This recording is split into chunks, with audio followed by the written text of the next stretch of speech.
जैन धर्म के क्षमावाड़ी पर्व पर मध्याह्न जैन मंदिर रामपुर गार्डन से भगवान श्री जिनेन्द्र जी की पालकी यात्रा निकाली गई। पीत वस्त्रों में इंद्रों द्वारा पालकी लेकर पुनः मंदिर जी में पहुंचने पर भगवान का अभिषेक और प्रचार हुआ।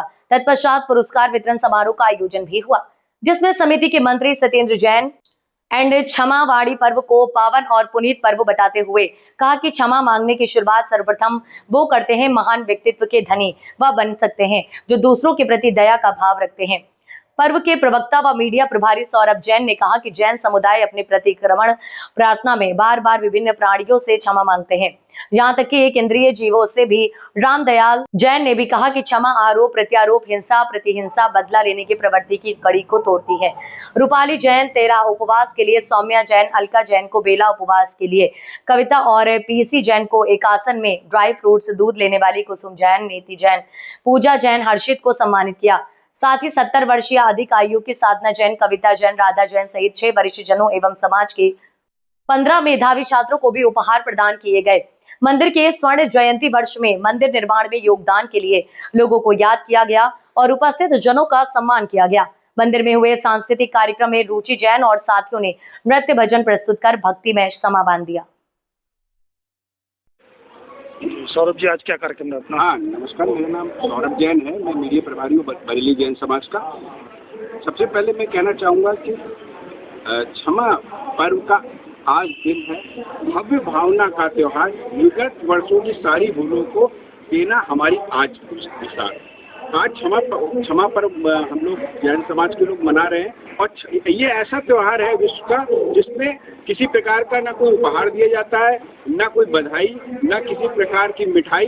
बस देना होता है क्षमा और लेनी होती है क्षमा भाव कि भाई क्षमा हमें विगत वर्षों में जो हमारी भूलें हुई हो जाने अनजाने, आप उसके लिए हमारे सारे कष्टों को आपको कष्ट पहुंचा, उन सारे कष्टों के लिए हमें क्षमा भाव रखना। हमारे विगत वर्षों में हमने जो गलतियों का बोझ ढो रहे होते हैं, आज ऐसा दिवस होता है कि हम क्षमा मांग करके उस बोझ को अपने निकाल देते हैं। जैसे कोई पाइप होता है और उस पर किसी का पैर पड़ जाता है तो उसकी धार जो कम हो जाती है, उसी तरह हमारे जीवन में इस तरह की कसाई बढ़ने के कारण, कसाई रूपी पैर के दबने से पाइप हमारा जब हमारे जीवन का पाइप में जो हमारी सत्कर्म होते हैं वो कम हो जाते हैं, तो पाइप हटाना जरूरी होता है। और ऐसा ही भाव हमारे क्षमा भाव से होता है और फिर से पुनः उसी वेग से फिर जल हमारा जीवन बह जाता है। आज क्या कार्यक्रम था? आज कार्यक्रम ये था कि रामपुर गार्डन जैन मंदिर से हम लोगों ने एक पालकी यात्रा निकाली भगवान महावीर स्वामी की, और वो पालकी यात्रा रामपुर गार्डन घूमते पुनः मंदिर जी में पहुंची। पीत वस्त्रों से इंद्रों ने अभिषेक किया और उसके बाद एक रंगारंग सांस्कृतिक कार्यक्रम हो रहा है और भजन संध्या हो रही है और मेधावी छात्रों का सम्मान,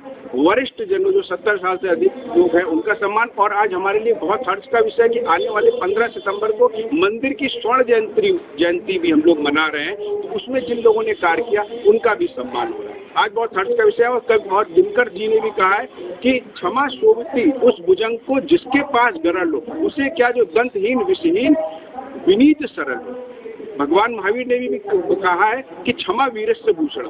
क्षमा दिलेरी के दीपक में दया की बाती है। क्षमा जो अहिंसा की अंगूठी में मानवता की मोती है।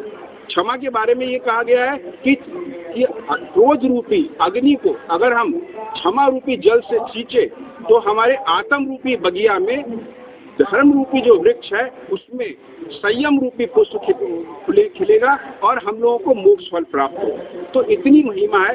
क्षमा प्रेम का परिधान है, क्षमा विश्वास का विधान है, क्षमा हमारे सृजन का सम्मान है और क्षमा नफरत का निदान है।